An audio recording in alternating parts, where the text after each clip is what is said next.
Indonesia mulai produksi pesawat latih buatan dalam negeri. Pesawat latih itu menciptakan pilot-pilot andalan dari berbagai negara dan terutama di Indonesia. Hingga pesilat Indonesia melatih kungfu di China. Bagaimana kisahnya? Mari kita ikuti. Produksi terakhir mereka sudah berhenti beberapa tahun lalu karena fokus beralih ke proyek-proyek baru. Seperti FA PT Dirgantara Indonesia, PTDI, resmi menandatangani kerjasama dengan Korea Aerospace Industries, KAI, untuk mengembangkan dan memproduksi pesawat latih KT-1B Wumbi.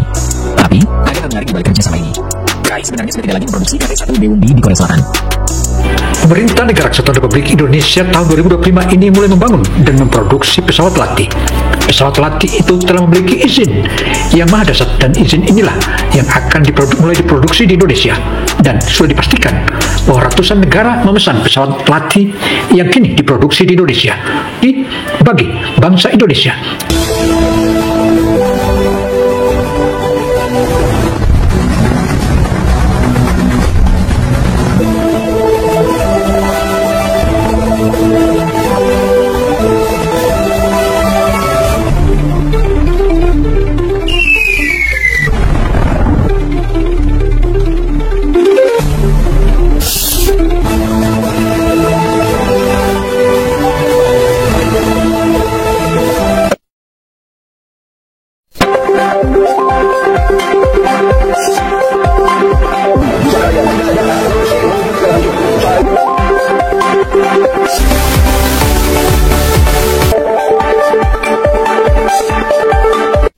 Dan itulah hebatnya Indonesia di tangan dingin Prabowo. Untuk itu, saudara, mari kita saksikan bagaimana kisahnya. Saudara, kalau sebelumnya kita sudah mengantongi izin atau memproduksi N250, kini Indonesia mulai memproduksi lagi pesawat latih. Dan pesawat latih ini merupakan hasil kolaborasi antara Indonesia dan Korea Selatan. Setelah kemarin ramai di media dengan berita pembelian jet tempur canggih seperti Rafale, J-10C, hingga KF-21 Boramae, Indonesia kini menghadapi tantangan baru, kekurangan pesawat latih. Ya, Indonesia sedang berpacu dengan waktu. Karena dalam beberapa tahun ke depan, akan datang puluhan jet tempur generasi baru, tapi pilotnya masih sangat terbatas. Untuk mencetak pilot-pilot tempur handal TNI EU, Indonesia butuh pesawat latih dasar dan menengah. Dan yang menarik, kali ini bukan beli dari luar negeri, melainkan diproduksi langsung di dalam negeri oleh PT Dirgantara Indonesia. Tapi yang bikin lebih menarik lagi, pesawatnya adalah jenis yang sudah berhenti diproduksi oleh Korea Selatan. Dan kini, hak produksinya resmi diambil alih oleh Indonesia.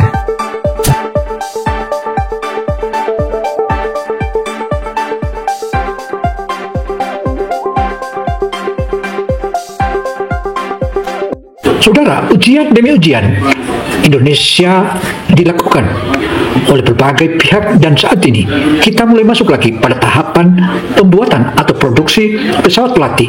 Hal ini untuk mengantisipasi adanya pilot-pilot atau pesawat-pesawat tempur baru yang akan masuk dan memperkuat Dirgantara Indonesia dan penjaga langit Indonesia. Karena itu, saudara, hadirnya produksi pesawat latih atau pembuatan pesawat latih di Indonesia yang dilakukan oleh PT Dirgantara Indonesia ini merupakan angin segar bagi Indonesia. Untuk itu, saudara, mari kita saksikan pameran kedirgantaraan terbesar di Korea Selatan. Di ajang itu, PT Dirgantara Indonesia, PTDI, resmi menandatangani kerjasama dengan Korea Aerospace Industries, KAI, untuk mengembangkan dan memproduksi pesawat latih KT-1B Wumbi. Tapi, ada hal menarik di balik kerjasama ini. KAI sebenarnya sudah tidak lagi memproduksi KT-1B Wumbi di Korea Selatan. Produksi terakhir mereka sudah berhenti beberapa tahun lalu karena fokus beralih ke proyek-proyek baru, seperti FA-50 Fighting Eagle dan KF-21 Boramae. Nah, karena permintaan terhadap pesawat latih tipe ini masih tinggi di berbagai negara, KAI akhirnya menyerahkan hak produksi dan pengembangannya ke PTDI Indonesia. Dengan perjanjian transfer teknologi penuh ini, Indonesia resmi jadi pusat produksi global KT-1B Wumbi. Artinya, mulai ke depan, Bandung bukan cuma merakit, tapi jadi pabrik utama pesawat KT-1B, baik untuk kebutuhan TNI AU maupun pasar ekspor internasional. Lalu, kenapa kerjasama ini begitu penting? Karena Indonesia sedang kekurangan pesawat latih untuk tahap dasar dan menengah. Beberapa unit Grop G120TP A dan KT-1B lama sudah menua. Sementara T-50I Golden Eagle dipakai untuk pelatihan tingkat lanjut dan misi serangan ringan. KT-1B Wumbi dirancang sebagai pesawat latih yang gesit, hemat bahan bakar, dan mudah dirawat. Cocok banget untuk latihan aerobatik, manuver dasar, dan tahap transisi menuju jet tempur. Dengan target produksi sekitar 20 unit pesawat KT-1B di Bandung, Indonesia berpotensi mencetak hingga 80 pilot baru setiap tahunnya. Jumlah yang sangat dibutuhkan, mengingat Indonesia akan segera mengoperasikan 42 Rafale, 42 J-10C, 48 KF-21 Boramae, dan 48 KA dalam waktu dekat. Kalau tanpa pesawat latih, jet-jet canggih itu bakal mangkrak karena tidak ada cukup pilot tempur yang siap menerbangkannya. Kerja sama PT DI dan KAI ini bukan sekadar proyek ekonomi, tapi langkah besar menuju kemandirian industri pertahanan Indonesia. PT DI akan menerima transfer teknologi penuh, mulai dari desain, manufaktur, hingga sistem perawatan dan perbaikan, MRO. Dengan begitu, Indonesia nggak cuma bisa bikin untuk diri sendiri, tapi juga bisa menjual dan memperbaiki pesawat KT-1B milik negara lain. Ini juga membuka peluang kerja sama baru di masa depan. Karena PT DI dan KAI sudah punya hubungan erat lewat proyek jet tempur KF-21 Boramae. Sinergi ini menunjukkan bahwa Indonesia bukan lagi sekadar pengguna, tapi pemain aktif di industri dirgantara global. Si lokal ini adalah game changer. Sistem pelatihan pilot tempur biasanya terbagi menjadi 3 tahap. Latihan dasar, menengah, dan lanjut. KT-1B akan mengambil peran di tahap dasar dan menengah. Sementara T-50I Golden Eagle digunakan untuk tahap lanjut menjelang kursus tempur sebenarnya. Saudara, dengan diproduksinya pesawat-pesawat latih di Indonesia dan memiliki hak paten, ini tentu saja merupakan salah satu kemajuan yang dahsyat, dan kita akan menciptakan sejumlah pilot, bahkan 80 orang pilot setiap tahunnya. Dengan kombinasi ini, Indonesia bisa melatih pilot secara berjenjang dan mandiri, tanpa bergantung pada pengiriman pilot ke luar negeri. Hasilnya, proses pelatihan jadi lebih cepat dan efisien. Dan TNI AU bisa punya stok pilot tempur siap tempur dalam jumlah besar. Meski prospeknya cerah, proyek ini tentu punya tantangan. Produksi pesawat bukan hal mudah, butuh modal besar, SDM ahli, dan sistem kontrol kualitas tinggi. Namun, dengan dukungan penuh dari pemerintah dan pengalaman panjang PT DI, Indonesia punya peluang besar untuk sukses. Yang lebih menarik, karena KAI sudah menghentikan produksi KT-1B di negaranya, seluruh permintaan internasional bisa diarahkan ke Indonesia. Bayangin, negara yang dulu hanya jadi pembeli, kini bisa jadi penyuplai pesawat latih untuk negara lain. Kalau proyek ini berhasil, Indonesia akan berdiri sejajar dengan Korea Selatan dan Turki sebagai negara yang mandiri dalam pengembangan pesawat militer. Jadi, menurut kamu gimana? Langkah Indonesia mengambil alih produksi KT-1B Umbi ini langkah cerdas untuk kemandirian pertahanan? Atau seharusnya Indonesia fokus ke pesawat latih baru yang lebih modern seperti KT-100 atau Hurkus B? Tulis pendapatmu di kolom komentar. Dan jangan lupa like, komen, dan subscribe. Saudara, saatnya kita mengabarkan tentang silat Cimande Indonesia yang awalnya diremehkan di Jepang, tetapi setelah itu ia menunjukkan kepiawaian dalam bagaimana menggunakan silat Cimande. Akhirnya, pihak China menyadari bahwa Cimande atau silat Indonesia bukanlah silat sembarangan. Bagaimana kisahnya? Mari kita ikuti pesilat Indonesia melatih kungfu di China. Kyoto sore itu sunyi, tapi di dalam dojo kayu tua, hawa tegang menekan dada siapapun yang hadir. Di tengah lingkaran murid karate berdiri seorang TKI bernama Rio, berpakaian kerja, tangannya penuh luka, namun matanya menyala. Tawa meremehkan menggema, menyebutnya lemah dan tak pantas. Tapi saat Rio menunduk, menarik napas, lalu membuka langkah Cimande, udara berubah. Diam. Semua tahu, badai akan segera datang. Nama pria itu Rio Saputra. Lahir di sebuah kampung kecil di kaki Gunung Lembang, Bandung, dengan latar keluarga sederhana. Ayahnya seorang tukang kayu, sedangkan ibunya menjual gorengan di pinggir jalan sekolah. Ia bekerja di pabrik pengolahan kayu di pinggiran kota Kyoto. Udara dingin, bahasa asing, dan rasa sepi yang menggigit. Tangan yang dulu terbiasa dengan jurus kini memegang palu dan gergaji. Rio berhenti, tersenyum sopan. Ini latihan bela diri dari Indonesia. Bela diri? Pria itu mengangkat alis, lalu tertawa lagi. Tapi gerakanmu lembek. Tak seperti karate. Tidak ada tenaga. Rio hanya membalas dengan senyum tenang. Tenaga tidak selalu terlihat, katanya pelan.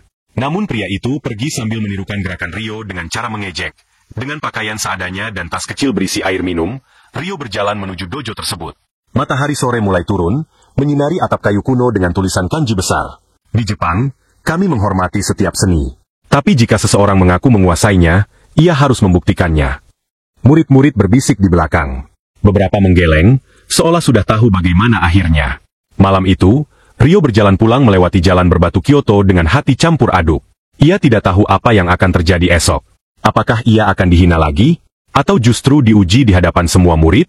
Namun satu hal pasti, ia tak gentar. Karena di dalam dadanya, bersemayam api kecil bernama harga diri seorang anak bangsa. Napas dalam, lalu membungkuk kecil sebagai bentuk penghormatan.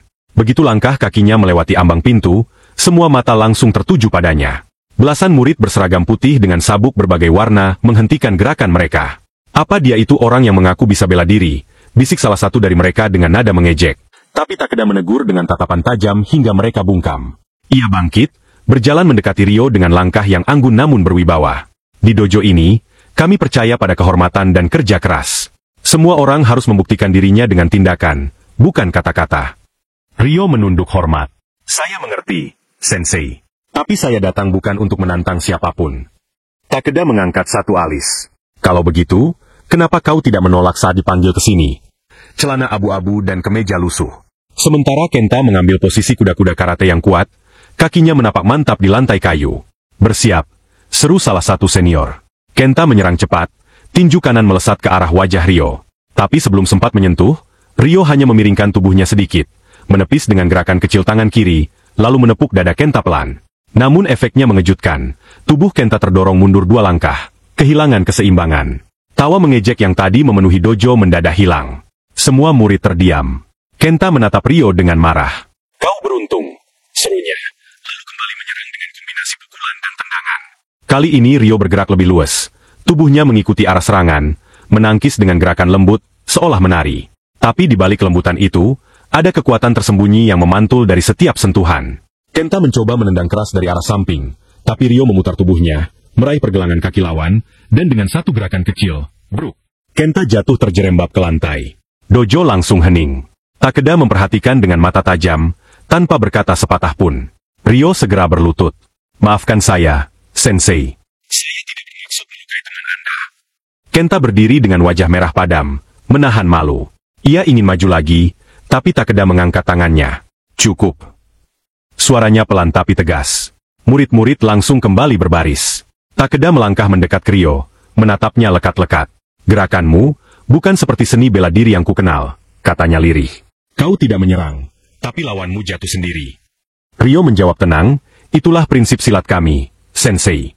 Kami tidak mencari kemenangan, hanya keseimbangan. Kami belajar untuk mengendalikan diri lebih dulu.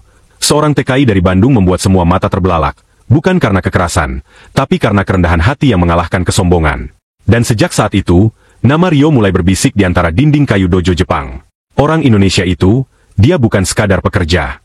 Dia seorang pendekar sejati, biasa. Ryo Saputra, panggilnya pelan, aku sudah melatih ribuan murid. Tapi jarang aku bertemu orang yang bisa menahan serangan tanpa amarah. Hari ini, aku ingin melihat sejauh mana ketenanganmu mampu bertahan. Ryo membungkuk dalam, hormat sepenuhnya. Saya akan berusaha, Sensei. Tapi saya datang bukan untuk mengalahkan siapapun. Takeda tersenyum tipis. Itu jawaban yang bagus. Tapi di dunia bela diri, terkadang kita harus berhadapan dengan ujian bukan karena ingin bertarung. Ia tersenyum, bukan marah, tapi kagum. Gerakanmu seolah membaca pikiranku. Dari mana kau belajar cara itu? Dari kakek saya, Sensei, jawab Ryo pelan. Dia selalu bilang, tubuh manusia punya irama. Kalau kita bisa mendengar irama lawan, kita bisa bergerak bersamanya, bukan melawannya. Para murid terdiam. Mereka tidak pernah mendengar filosofi seindah itu dari orang luar. Mulai hari ini, katanya lantang, kau bukan lagi tamu. Kau adalah bagian dari dojo ini. Dojo seketika bergetar oleh tepuk tangan para murid. Beberapa bahkan meneteskan air mata, karena menyaksikan kerendahan hati dua pendekar dari dua dunia yang berbeda. Namun Takeda belum selesai. Ia menatap semua muridnya, lalu berkata, catatlah baik-baik. Apa yang kita lihat hari ini bukan sekadar pertarungan. Ini adalah pertemuan dua jiwa bela diri. Sensei Takeda mengamati dari sudut ruangan, matanya penuh kebanggaan. Ia tahu, ada sesuatu yang besar sedang lahir di dojo itu. Namun tidak semua menyukai perubahan ini. Di luar dojo, kabar menyebar bahwa dojo Takeda membiarkan orang asing mengajarkan bela diri aneh. Beberapa guru besar karate dari Kyoto menganggapnya penghinaan terhadap tradisi Jepang. Suatu sore, 3 orang tamu datang. Mereka mengenakan gi putih dengan lambang dojo besar di dada. Salah satunya adalah Sensei Murayama. Murayama menyeringai. Baik, jika kau kalah, kau tinggalkan dojo ini dan negeri kami. Ryo mengangguk. Saya setuju. Pertarungan dimulai. Murayama melangkah ke depan dengan keyakinan penuh. Tubuhnya tegap, tenaganya kuat. Ia memulai dengan gerakan cepat, Oizuki dan Mawashigiri. Kau pendekar sejati. Sejak hari itu, dojo Takeda berubah. Para murid tidak lagi menatap Ryo sebagai orang luar. Mereka mulai belajar silat dengan semangat baru. Ryoichi, yang dulu menantangnya, kini menjadi murid paling tekun, bahkan sering memanggil Rio dengan sebutan Sensei Rio. Suatu sore, Takeda dan Rio berdiri di taman bambu di belakang dojo. Angin sore berhembus lembut, membawa aroma bunga sakura. "Rio," kata Takeda perlahan, "kau sudah mengajarkan murid-muridku sesuatu yang tak bisa kuberikan pada mereka." Rio menunduk sopan. "Saya tidak mengajarkan apa-apa, Sensei. Saya hanya menunjukkan apa yang kakek saya wariskan." Takeda tersenyum. "Warisan itu luar biasa. Kau tahu, di balik setiap jurus yang kau tunjukkan, aku melihat filosofi kehidupan. Kelembutanmu lebih kuat dari semua pukulan yang pernah kupelajari." Rio menatap cakrawala. Matahari mulai turun, memantulkan warna oranye keemasan di air kolam. "Sensei," katanya lirih, "saya hanya ingin satu hal. Agar dunia tahu, bahwa di tanah kecil saya, ada ilmu bela diri yang tak kalah bermartabat dengan yang lain." Takeda menepuk pundaknya pelan. "Dan kau sudah membuktikannya. Hari ini, bukan karate atau silat yang menang, tapi persaudaraan." Rio tersenyum, menatap angin yang membawa dedaunan jatuh perlahan.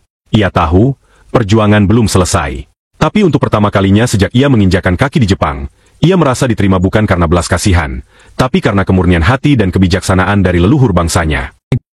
Demikianlah paparan opini Kino Television Indonesia. Semoga informasi yang kami berikan ini terutama para pemirsa dimanapun Anda berada, dan kehadiran pesawat latih ini merupakan salah satu kemajuan untuk putra-putra bangsa, dan kita akan menciptakan ratusan pilot setiap tahunnya. Semoga hal ini menjadi masukan berharga bagi kita semua. Saya Kino Samsudin Misat melaporkan. Wassalamualaikum warahmatullahi wabarakatuh. Semoga Allah memberikan kita rahmat lil alamin.